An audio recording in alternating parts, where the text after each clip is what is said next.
Thank you for tuning in to another episode of How Did You Get There, the podcast, where it's all about the journey. It's about the twists and turns that have brought people to where they are right now.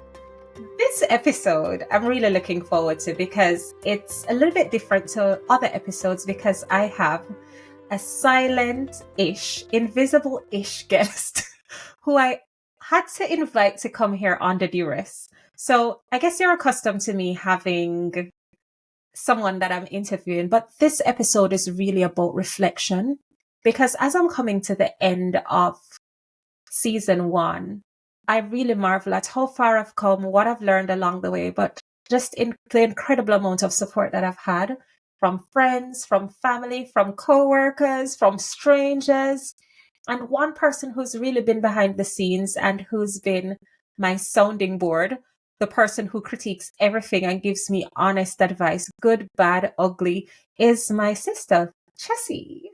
Am I allowed to call you Chessy? You can, I guess. So the only way I could get her to do this is because I told her, okay, you can keep your camera off and we only hear your voice. Because anybody who knows chess knows that even getting her to do this, I don't know how I did this, but I did it. What can you expect from this episode? You have perhaps watched different interviews that I've done. This one gives you everything that's been happening behind the scenes. So one of the questions that one of my friends, Sukandra, always asks is, how do you get these interviews? Well, you'll find out, okay? Because I am a relentless stalker and proud of it. So let's start from the beginning. I got this microphone for Christmas, this here microphone. Chessy, why did you give me a microphone? Because you know what I wanted. Why did you give me a microphone? Well, I guess I'd kind of run out of other gifts on the list. And at Christmas you go through the list and you're like, well, a holiday, can't really afford to get you that. Whatever other things, a spa day, you have that.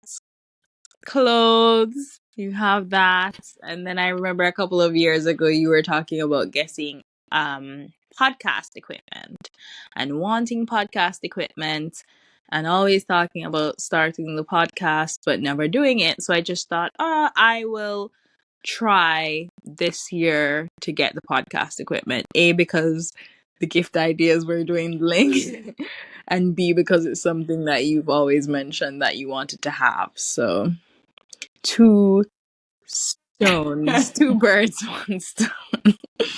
So when I got it for Christmas, I immediately recorded a proof of concept, right?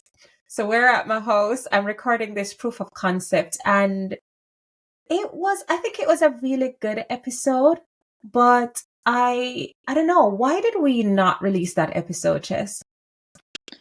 I think it was two things. I think one, the sentiment of everyone else in the room was that there should be a video version. And also, I think you're a bit too honest now. Not that you were too honest, but it was very I really was. Yeah, and there probably some things that yeah, you probably shouldn't have said that you said. I know. When you talk about spilling the tea, I just laid it there. All names were included. There was no diplomacy. I was just like, right, I've got this mic. I'm going to be honest. I'm going to speak. So we did that. And that was episode 0, which really is the first episode. But it's episode 0 because I thought it was really important to be honest about my story before I could ask people to be honest. And that was really, really difficult for me because even though people always say, oh, you're so outgoing and you're so willing to share and give of yourself, I am actually really private. And I think as you get older, you perhaps are so scared of being hurt or being burned or people using the things that you say against you. So I think I'm just really reluctant to lay myself that bare. So it was really scary. So I think the first thing that I would say is, if you feel afraid to do something, then that's a good indication that you should overcome that fear and do it. Because what's usually at the other end of fear is something that is really powerful. I don't know. It's powerful in the sense that you prove to yourself that here's something that I can do. And you actually go ahead and you do it. So it's proving something to yourself. But anyways, Is that the so reason why episode you wanted to do the podcast, is to overcome a fear, or was it just something that you thought would be nice to do? I think it was a little, I don't think it was one thing. I think firstly, I have always wanted to do something that gave me the opportunity to tell stories and to do something that I love, because I'm a really creative person, but I've never really found an outlet that I'm comfortable with. So I knew that I could do radio because I don't mind chatting, but the video element was really scary for me. But my why was more so about conquering my own fears in terms of, not just saying you're going to do something, actually doing it. And I really wanted to do something that was meaningful because, Chess, if you remember a couple of years ago, I used to talk about, I don't know what my purpose is. And I don't want to leave this earth and feel as though I've not touched anybody and I've not touched any lives and I've not made a difference. So I think it was a combination of things. And this podcast, I genuinely believe, is about going after the things that you've dreamed about. Because if you keep your dreams just in a cupboard somewhere and you never accomplish them, then they're only dreams. But the people who really achieve success are the people who are brave enough to not only dream, but to say, you know what, I'm going to give it a shot. So I guess that's the second thing I would say is, people have said this to me. Hamida said it to me. She was on the podcast. Lots of people said it to me. They said to me, just do it. Why don't you just do it? Stop saying and just do it. And I think the mic did that. The mic made me do it. Yeah. Does that make sense? Yeah, that makes sense. Episode 1. Let's talk about my hair. So I was supposed to record this episode with Auntie Andrea, and she has been in my life forever. And people always say, with these things, you start where you, with people you know, right? So I'm like, yes, Auntie Andrea, we're going to do this. And then the day I was supposed to wash my hair because I'd done the whole twist out thing. So my hair was really curly, and it gets to a point where you need to refresh the curls or else they don't look right. And I didn't get a chance to refresh the curl. So I tied this scarf over my head and kind of swept it to the side. It was cute, though. Who knows me knows that. It was cute. Right, it was but that's not my look. Anyways, I pushed this scarf to the side and I'm like, okay, we're going to make this work. Okay. And I think that day I got Jermaine and Rachel. They were my neighbors and they'd moved, but Jermaine used to do some work with video as well because he had, I think, a podcast of his own. So he came and helped me to set up. Jermaine, thank you very much. But the camera angle was so off. So literally as like this. Thank you for tuning in to another episode of How Did You Get There? Because the camera's there. Or was it? I don't know. It was really off. But the point of that is, if you're doing something new, don't be afraid to rely on the people that you know, because they're not really going to say no. But you know what? In the middle of that, I think it was in January, we got a call on a Saturday morning, right? So I'd recorded a couple of episodes, but then we got a call that Saturday morning to say that basically our mom was in hospital. If I could find the message, I'd read it because my mom is something else, right? And she texted us, oh, don't worry, I'm in the hospital. And we're like, I'm sorry. Don't worry, I'm in the hospital. So immediately, Chessy and I were on the phone. We're trying to figure out, okay, what are we going to do? I instantly decided, okay, I've got to go to Jamaica because I've got to make sure that everything is okay. And that was really scary. And I think it was Chessy, at the point that you heard she was in hospital, how did you feel? Yeah, I think the message was very interesting. That's the easiest way to alarm someone, is to say, don't worry, But yeah, it was scary. I think we were both trying to figure out, if she was going to be okay, and, what the best way was to support her and, make things easier during that time. But yeah, it was definitely a scary little time, I think. Yeah, it was. And I think the thing about that is it's so interesting because I then went to Jamaica and it was like it was go, go, go, go, go, because we live in the UK where, I mean, if you're sick, you go to the hospital and you get all the tests in the same place.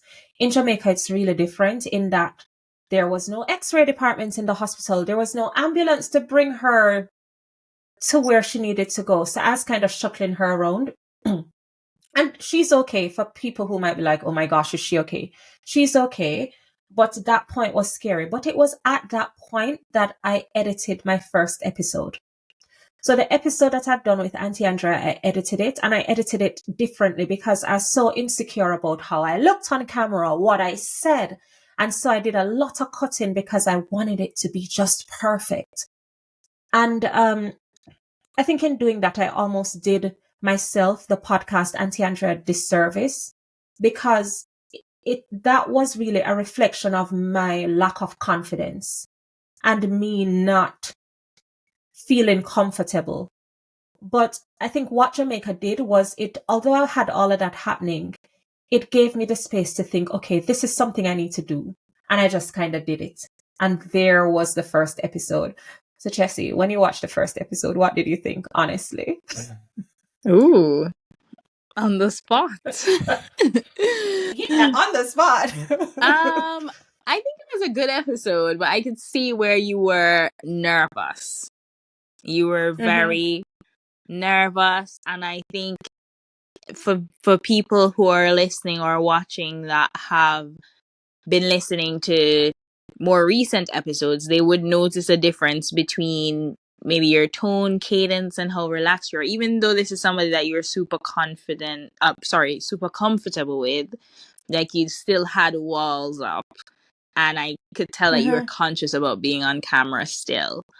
But yeah, it was a good episode, interesting, but yeah, it's a starting point. I think you're very critical of yourself, and I think even now you're very critical of yourself. But like I said at the time, the most important thing is to just get it out there. Because the first episode is not going to be perfect by any means. You know, having done that episode, you're absolutely right. I think I watched it back and I thought, oh, I wish I'd done better. That's the only thing. I was just really critical and I thought, oh my gosh, I could have done better. I can do better. And actually the feedback that I got from people having done subsequent episodes, they were like, man, I can see that you're getting more comfortable in front of the camera. And I thought, absolutely, yes. Because the second episode and the third episode were with people, ironically, that I knew from childhood. So Nikkei, anybody who knows me knows of Nikkei if you don't know her. And anybody who knows Nikkei, you probably don't know about me, but I'm here. So Nikkei and I met at primary school, and then Jam Down's Foodie. If you've not bought her cookbook, please do. She also went to primary school with me. And I think when I had the conversation with her, she was just like, it's just me. Like, what are you worried about? And so I just went with it. And I could feel myself getting more comfortable. I started lapsing in my little patois because that is how I speak when I'm at home. And it's because they know me. And so I wasn't trying to impress an audience that I wasn't sure about. I just felt as though, okay, I can just be Phoebe. And so I think that came out in the episodes. I think what's really important too is just recognizing that the people in your life, again, they will support you. She has a ton of followers on Instagram. So there's really no benefit in her collaborating with me. There's absolutely no benefit to her. At that point, I don't think I had 50 followers on Instagram. I still don't have a lot. So follow me, please, at HDYGT, at HDYGT.pod. But I didn't have any followers to speak of. And she's like, I want to do this for you. And so I wanted to do something as well. So that's the first time I did a giveaway. And I gave away her cookbook. And I was so excited because I'm like, look at me doing a giveaway. And I thought to myself, if somebody that I know wins this book, I'm doing a giveaway. And I thought, if somebody that I know wins this book, I'm going to be really annoyed because everybody who was liking the post and commenting, of course, there are people that I know, okay? There was Nikkei under the post, of course, and other people who know me and love me. Luckily, none of them won. And it was totally random. Can I stress? It was not fixed. Totally random. The person who won it, don't know the girl from Adam. She actually lives in the States, I think, or Jamaica, I don't know. But then I had to pay for postage, and postage was almost as expensive as the book, mind you. But it was worth it because I just wanted to support the people who had supported me in one way or another. So I know that you really liked Jam Down Foodies episode. What did you like about it, Chessy? I think, because if I remember correctly, I think it's the third episode. So it's after Yes. Nikki's.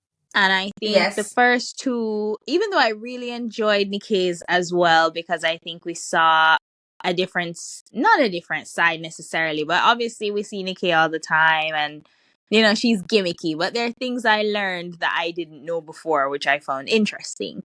But both hers and Auntie Andrea's were based on, they were more career focused, more about their life journeys, which I guess are more traditional, even though the case is kind of Mm-hmm. not traditional. But Jam Mm-hmm. Down Foodie, what I liked about it was the Jamaican aspect. And I obviously I'm Jamaican as well. And so I have a bias for all the Jamaican episodes. I think it was very refreshing. I loved the conversation about the foods that you'd introduce to people because I love food myself. And I had ideas about which foods you guys left off. Oh, what And food? Okay, so if you go to Jamaica, what food should you be eating? Because I know what you're gonna say. These are not mainstream foods, but let's hear it. If people visit Jamaica, what should they be eating? so I have to start with fruits and stuff like that. Okay. If it is June plum season, you cannot leave Jamaica without having June plum with salt and black Okay. pepper. You have to have it ripe, you have to have it turned, and you have to have it green. That is very important. I I have a long list of things. I think the patties were on point. I think you But guys what's your mentioned favorite patty? cheese patties. I like cheese patties and I like chicken patties. When are you gonna ask me the tasty juicy beef thing?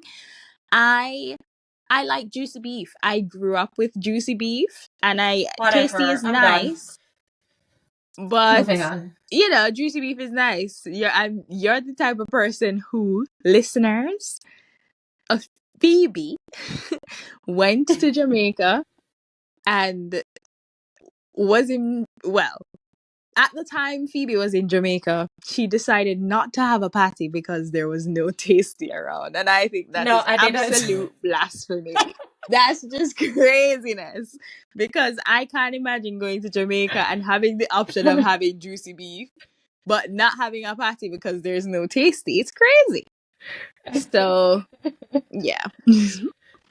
I hear you loud and clear. But yeah, that episode was really fun for me. And it was Hmm. really good to reconnect with somebody that I hadn't connected with in a while. And you know what? She was really good in terms of giving advice. Because as I started doing episodes, then I started being more kind of, I wonder if I should release that. But we'll get to that. Because then Mm-hmm. I had two young ladies that I work with. They work at my workplace. They think I'm young too, but I'm not. Ooh. But anyways. And I also had Dan, who his story was really interesting. In the midst of that though, and this is when I start speaking about challenges, because I think initially when I started doing it, you know, I'm doing the episodes and I'm like, great. And then the first real roadblock that I ended up with was I had recorded an episode, was really happy about the episode. This is somebody I'd worked with. Recorded the episode, thought everything was fine. And then at the end of the episode, I listened back. The audio was so bad. As in, you could hear me clearly, but the other person, it was really muffled. And even up until recently, I've spoken to a videographer that I worked with. She mentioned an AI solution. So I tried that. That didn't work. I paid for this independent audio expert to look at it to try and edit it for me. That still wasn't great. Shout And out to so, Skillshare if they want to sponsor the podcast. and so here I was just trying to make it work. And I've still not been able to do anything with that episode. And I feel so guilty because these are people who've given me their time. they've said, okay, I really want to support you. Some of them don't know me from Adam. They don't know who I am. And they've still supported me. So I'll go back to this guest and I'll say, please, I'd really love to have the conversation again because I want to share his story. So that was one of the first issues that I had. But then I had some other people like Dudley Tal Stokes. No, let's talk about Dudley Tal Stokes. This gentleman was the inspiration for the Cool Runnings film. Never met him. And I think this was perhaps the first person outside, actually the second person that I interviewed that I didn't know. And that's when I was like, oh, I can do this. I can actually talk to people that I've never spoken to before and it can be fine. And I emailed him and he said, email my publicist. And I'm like, ugh, shoulders dropped because I thought, I'm going to get fobbed off. This publicist is never going to respond to me. But I emailed the publicist. Shout out to Daisy. And they arranged everything. He came online. We had a little bit of an issue. He came back online and it was a go. And even the other day, I posted an episode and I saw him reposting it. And it's the small things that mean so much to me because he didn't need to do it. And I think that's the other piece, right? You're going to get a lot of no's on whatever journey you're on. People are going to say no. It's their prerogative, right? They can say yes and they can say no. But if you don't ask, you might not get that yes. So I think the important thing is to put your ego aside and just go into it with the mentality of, you know what? I'm asking you to do this. You're doing this for me. If you say yes, great. If you say no, you mark them off your list and you try again. And some people say not right now. It's not necessarily a no. It's like right now, it's not the best thing for me. So that happens. But anyways, then Dr. Coco, Carice Winter, again, didn't know her from anywhere. Literally went on her Instagram page. And here is this doctor who is dancing to some Jamaican songs that I would never play publicly, but I certainly dance to privately, okay? And it really resonated with me because Chess and I work in the same industry, and you would agree that our industry is perhaps quite, what's the word, Chess? Traditional. That's the word. Some might even say a little bit beige, even though there's a little bit of color coming in. And I'm not saying anything that people wouldn't agree with. It's very traditional. So one of the struggles that I sometimes have is, can I be Phoebe at work? Because Ophelia is very much kind of like, well, probably not. Actually, anybody who's listening who works with me would say, nah, she's not like that at all. Nah, I'm kind of myself, but just a toned down version of myself, right? Whereas Phoebe is here for everything. She's just fun and outgoing. Is that weird to talk about yourself in the third person? It kind of is weird, but we move. Well, I'm weird and I'm embracing my inner weird. But the point is, what she taught me was that you're the only person who can be you, and you need to be you authentically because people can spot a fake from a mile off. So I think when I was coming in the first episode and kind of trying to present the persona that I thought needed to be on camera, it would have been really obvious that I wasn't necessarily being myself. And so as you navigate life and as you go out into the world, the only thing that you can be that nobody else can be is you. I can't be Chessy. Chessy can't be me. I can only be me. So it's very important that we really step into ourselves authentically and recognize the value that exists in who we are, as opposed to trying to be what we think other people expect us to be. 100%. That's the lesson that's the lesson that I learned there. And Rahul, actually, why did you think Rahul would be a good guest, Chess? Putting me on the spot again. Rahul is a very passionate person, actually. He's very passionate about his community, passionate about fitness. He's very articulate, really smart guy, really into his stuff. And I just thought he'd make quite a good guest. I think he's going places, and so you have to snatch people while they're available, I'm here Um, for that. yeah. So yeah. And his episode, I didn't edit as much either, but I edited some of it because I sensed that him on that podcast was me on my first one, but he was a little bit more relaxed. I felt as though he was really conscious about what he was saying. But I got such positive feedback from that. Mr. Rahul, thank you for not promoting the episode at all. You did not put it on your Instagram, but I think it's because you were like, I don't want anybody to see me. But it still had a lot of support. And what came back was that a lot of people who watched it hadn't heard about the Tamil community. And I myself hadn't heard about the Tamil community before meeting my friend Sukanra, who I met through work. And I'm actually going to a Tamil festival, which I'm really excited about. What I'll do is I will take pictures and I'll document my day and I'll post it on my Instagram page, because that way we can share that experience together.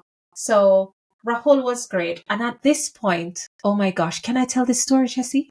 I'll tell it. We can edit it if not. But at this point, I started saying, oh, can you get me more guests? So, how about one of Chessie's friends sends an email to somebody that they thought would be a great guest? No, don't tell this story. Okay. I'm not going to edit this part out, but that is a really good story. If anybody wants to hear off the air, just hit me up. I'll tell you the story. I just won't make it public. But I think I also had Rumblood, who is a Jamaican artist. Now, this one was really iffy for me because Rumblood is not conventional in terms of his views. If I were supposed to say he's not the average Jamaican man, but he is very much representative of some Jamaican men, the way they think, the way they interact with the world. And why I really wanted to tell his story is because it's very easy for us to look at people and judge them and say, oh, I don't understand why this person thinks this way or does these things without understanding where they're from.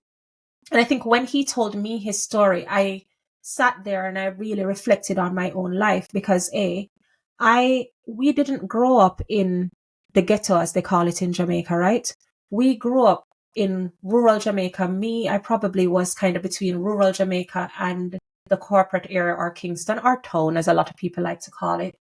But Rumblood's upbringing was really very different, and it helped to shape the person that he is today. And I think it's easy to look at people and think, oh my gosh, how did they get to this point? However, I think what I really enjoyed about that as well was not only his unapologetic approach to telling his story and being himself. It was that he was the first person who said to me, what are you doing in terms of promoting the podcast? And I hadn't thought that far, which is interesting because I work in marketing, but I hadn't thought that far because I think at that point I was just like, I can only do so much. I work full time. I'm a mother. I'm a wife. I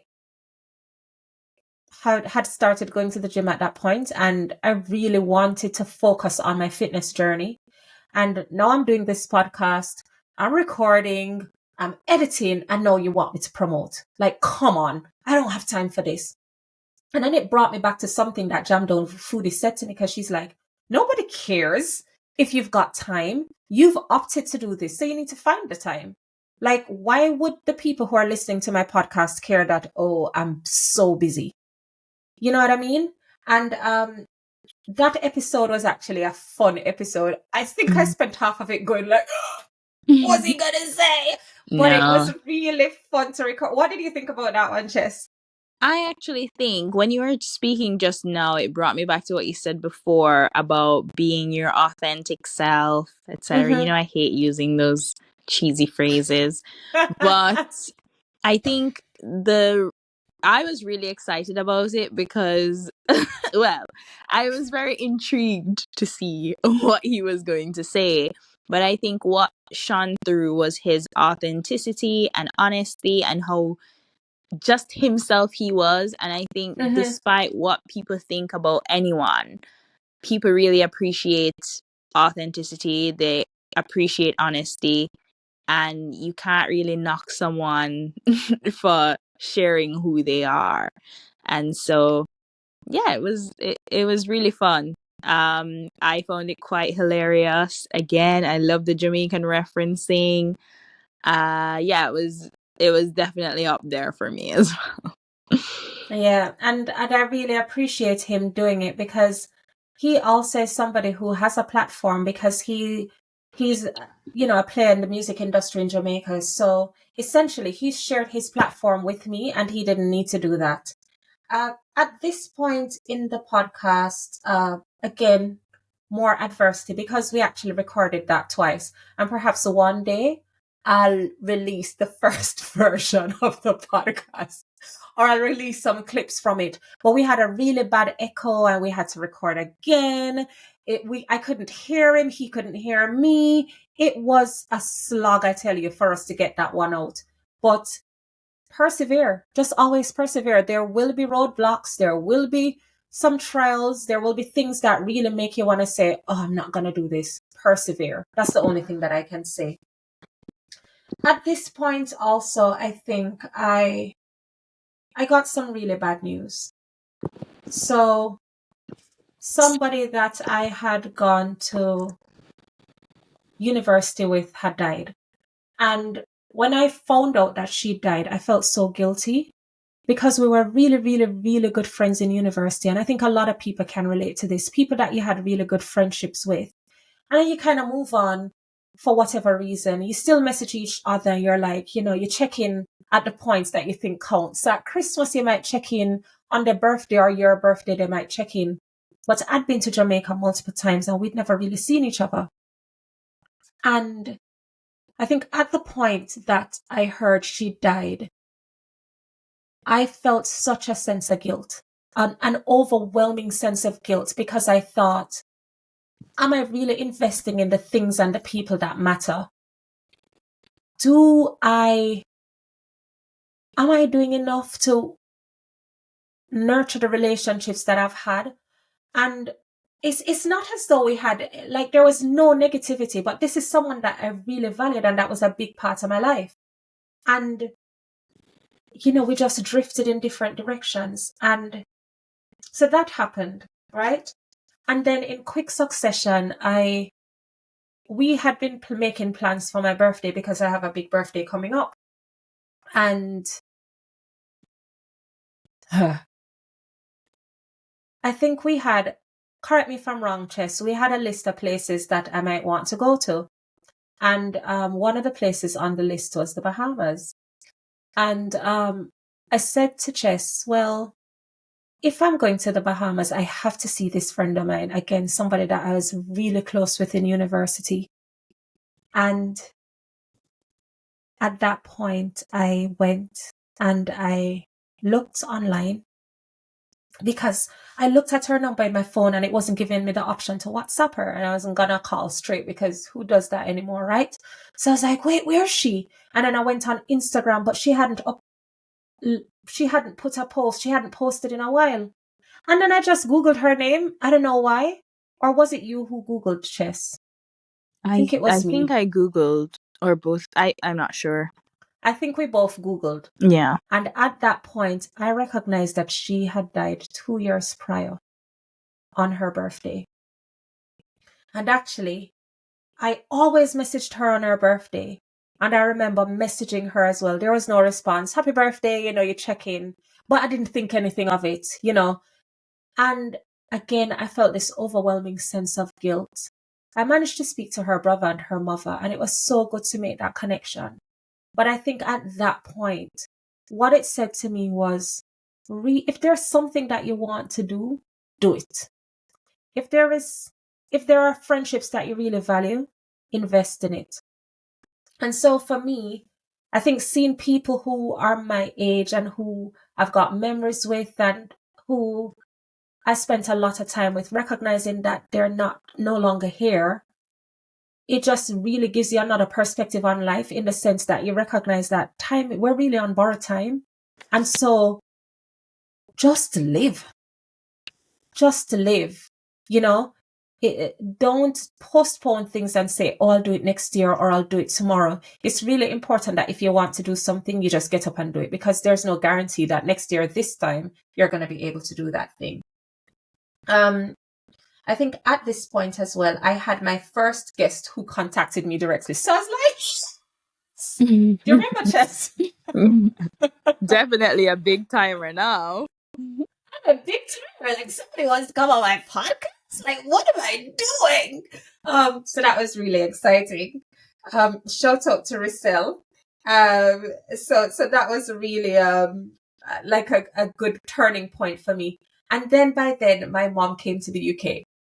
Right? So again, as we said, she's feeling better. She's coming here. She's been walking and trying to exercise, and she's really trying to change her lifestyle. I don't know how.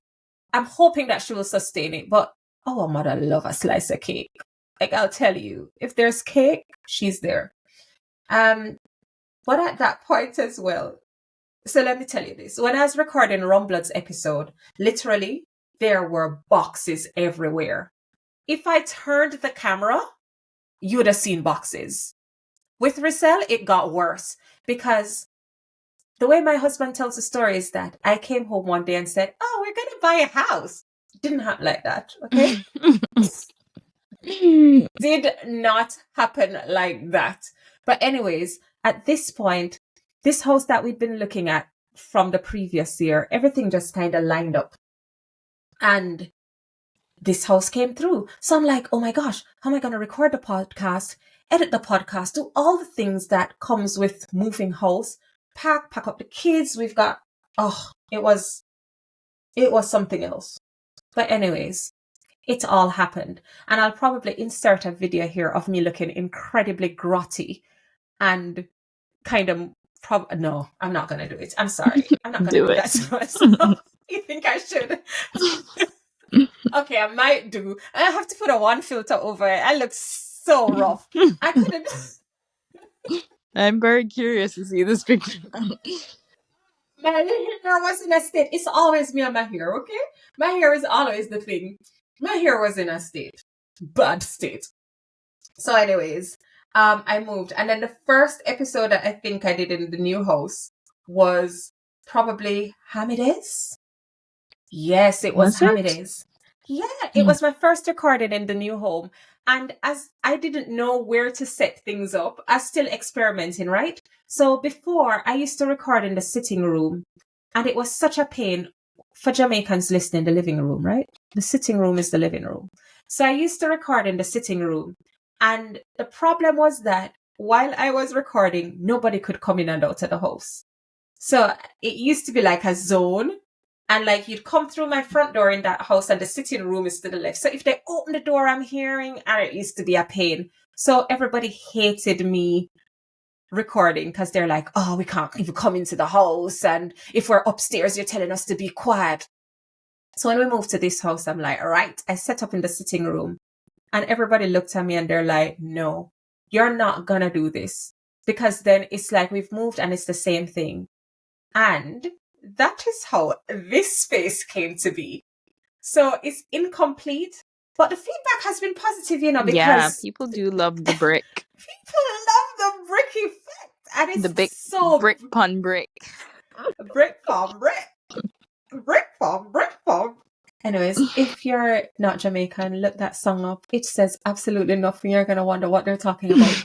Whatever they're talking about, you probably don't want to know, but it's a fun song. And then I bought this hair painting because I thought it complemented the brick as well. And I popped it on the wall, and it was on sale, and I love it. And it didn't cost a lot, really. And I really liked the kind of chromy frame. But anyways, I digress. The point is, I've been investing in this podcast because after I got the mic, I thought, okay, I'm going to get my plant. I got my table. I bought my Logitech webcam, which is given this awesome visual. I bought lights so that I'm not as, it doesn't look as bad as it did the first episode. You must admit it was really it looked amateur. I feel as though I've Agreed. upgraded. I have upgraded. I bought myself a new laptop because I had an old MacBook and I didn't really want to use that because I just wanted something that was my podcast laptop. So I bought a new laptop and I had my work laptop as well. If you're listening work, I only put a couple of episodes on it. But yeah, and I just really started investing in the podcast as well. But Hamida was a good episode. And then the one that I really had fun with was the Fergusons because I'd never had a couple talking about their love life. And when I tell you, they knew each other from they were very young. And I thought, it was so motivational because relationships are hard. Relationships are hard work. And then what they showed me was that, you can build together and sometimes you just need to hang in there and you can grow together. What was your favorite part about that episode? Because I know that's one of the ones you liked as well. No, I have a lot of favorites. I think a lot of the episodes are really good. I thought their advice about children was really interesting. I think the fact that they work together is crazy because I couldn't imagine. Yeah, I couldn't imagine working with someone I'm married to because I think what was interesting to me is, I mean, they spoke a lot about keeping the things separate and that was the key. But I don't know if they said it was the key, but the importance of keeping their family life away from business life in order to make the two things work. Because in my head, I was thinking, I don't know. It sounds a bit difficult, but yeah, it was very refreshing. Very interesting episode. With this episode as well. So remember I mentioned that I moved to this house, right? So when we moved to the house, we had some furniture that couldn't quite fit into the house because a lot of the spaces have built-in stuff. So we had to get rid of stuff. So I was selling some of the things on eBay because I'm like, okay, I'm going to just try and get rid of them and get a little money in my pocket at the same time. Can you believe that in the middle of the episode, because it took a while for us to get on, technical difficulties as always, this man rings the buzzer to pick up this thing that he's paid for. So I'm like, oh my God, what am I going to do? I had to stop, run out, open the garage, try and give him the thing. This man could hardly drive, so he's trying to sorry, sir, if you're watching. I doubt it, but I'm very sorry just in case. But anyways, he could hardly drive, so he's trying to back into the space. He's like, oh, it's so tight. And I'm kind of like, can you hurry up, please? Because I'm kind of doing something over there. But anyways, I edited it out, of course. And then there was Reese, a reality TV producer. I love reality TV. It's my guilty pleasure, okay? Not all of them, but I have my shows that I watch. So I really enjoyed that episode. And then there was Tifa. No, Tifa was perhaps the guest that was most committed to promoting. And I truly appreciate her for this. When I tell you that Tifa messaged me and she's like, okay, Phoebe, you need to do clips, send it to me. She had it on her Instagram. She had it on her WhatsApp. She posted it everywhere. And she was really super supportive. What did you think about Tifa's episode? Again, I mean, I listened to Tifa when I was younger. And so yeah, it was exciting to hear. I just find all the Jamaican podcasts really funny. It reminds me of home. I actually, although a lot of people don't think I'm the most Jamaican person out there, I love listening to. I think it connects me with, because I don't live there anymore. I feel a lot more connected to Jamaica when I listen to Jamaicans talk on podcasts or watch YouTube videos. I love the bit where she spoke about relationships and that kind of thing. Loved her, story of coming back after taking time off and finding success again and being independent. So yeah, again, enjoyable. Yeah, you saying that you like the Jamaican podcasts, it's really interesting because when we were, so Chessy and I sat down and we were like, okay, we're going to do personas to figure out what kind of person would listen to this podcast. And it's a really tough one because I don't know that I want to only do Jamaican stories. I think Jamaican stories are fascinating and I love telling them. But for instance, if I'd only done Jamaican stories, then we wouldn't have heard from Andy, who he works at Absolute Radio. And again, I really enjoyed his episode. He spoke about how as a child growing up, he was not the most confident child. And how, and now he's one of the, he's doing a home time show. That's a really popular show. So he's heard by so many people across the UK. So I'm thinking, you know, if I only did Jamaican episodes, then I wouldn't do the Tamil episode with Rahul, which I really enjoyed as well. And even Dan's episode, which really resonated with some people as well. So I wonder, do I continue doing a diverse group of people, or do you think that I need to hone in on Jamaican stories? I think diversity is good. I think for while I like the Jamaican episodes, just because I think Jamaicans are the funniest people that exist, I have appreciated a lot of the other episodes. For example, even though the space lady, as I will call her, well, we're not there yet. Okay, let's go there. Yeah, even though she's from the Caribbean, she's not Jamaican. That would exclude her, and that was a fantastic story. Hamida's story I really enjoyed because there are lots of similarities and lots of things I could learn from her, and so there's a benefit to having different stories. I also think it challenges you in a different way because anything Jamaican is kind of familiar. Yeah. And I think having different people there allows you to, like, you wouldn't have spoken to Reese or Dr. Coco. They're not Jamaican. Yeah. So, or Samira. So yeah, it gives you a lot more range. And yeah, we love Jamaicans, but we don't want to hear from them all the time. I'm joking, don't come for me. And you know what? And apparently, so don't quote me on this, I know that Auntie Andrea's favorite episode was actually Samira. She said it to me just this past week. And actually, you know, I think mommy really enjoyed Samira's as well. So Samira, like, my family loves you. And Samira is Ghanaian, lovely Ghanaian girl who I call everybody girls because in my mind I'm still a girl, okay? But I'm not. But Samira is just a lovely Ghanaian woman who I met on a leadership course.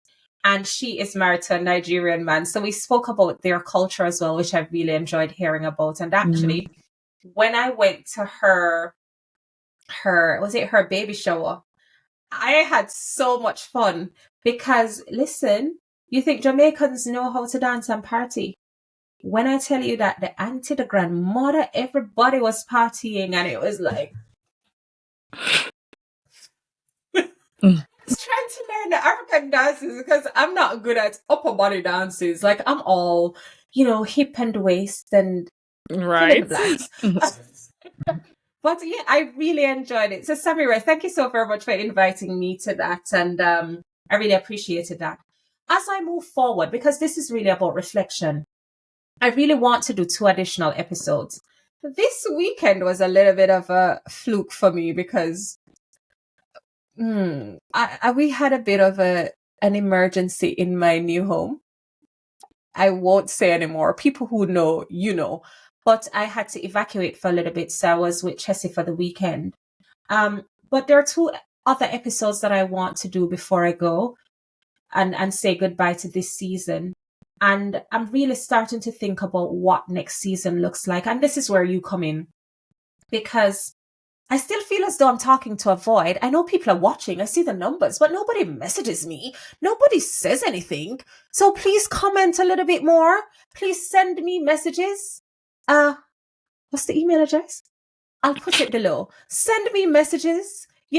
Send me messages on DMs on Instagram at hdygt.pod. I'm really trying to get into TikTok. And this is how I know that I'm a dinosaur. Because TikTok is not talking for me nor ticking. I'm just not. It's I'm not not ticking or enjoying talking for posting. me No, either. it's not ticking or talking. I just don't enjoy posting there. I don't know. The algorithm does not like me at all. And I don't like feeling as though I'm a failure. But I think in the off season, I will try to promote more. I'm really gonna think about the guests, and I've started to work on some stuff. And if you know anybody, let me know. And you know the reality, sometimes I talk to people and I can't figure out what the story is. So it's not that there's not a story there. It's just that I'm like, okay, what's the story? And so I might defer that interview until another time. And then other times I talk to people and I'm really excited and I'm like, here's the story. And generally the ones that I'm excited about is not the ones that you guys are excited about, according to the numbers. But I'm still really enjoying this process. So you know what? I just wanted to say at this point, thank you very, very much for all the support. Thank you for everybody who's been a constant, whether you're watching, whether you're listening, the kindness of strangers, that's really stood out to me. As I've said before, a lot of the people who've done this or who've come on the podcast, I've not known them. And it's reaffirmed my belief that there are really some good people out there. I have even enjoyed the challenges. I think that's the point where you grow and you recalibrate and you figure things out and you come back stronger. And if I'm going to be totally honest with you, I don't even know what the next 2 episodes will be. And I don't think you want me to come back here and ramble for like an hour with Chessy. Right, Chessy? No, I don't think they want that either. Yes, so we're going to find some guests. And again, if you know anybody who you think would be a good fit for the podcast, please get in touch. I'm always available. I always respond to messages. Chessy, is there anything that you'd want to leave the listeners with or those watching before we say goodbye for this episode?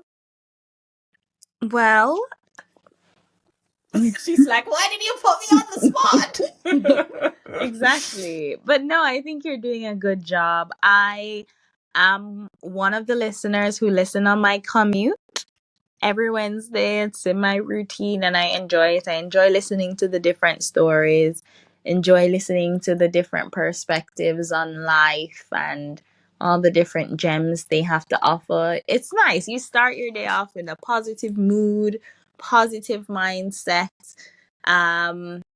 So yeah, I think you're doing a good job. I think the more the episodes go, the more confident and comfortable you seem. So yeah, keep going and yeah, people message so we can have 2 more people.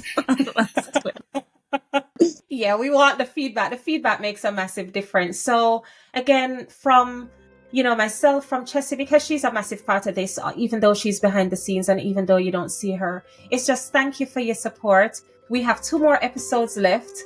And as I said, if you know of anybody who you think would be a good fit for the podcast, they've got a great story to tell, then get in touch with me. I will put the email address at the bottom of this, of the screen.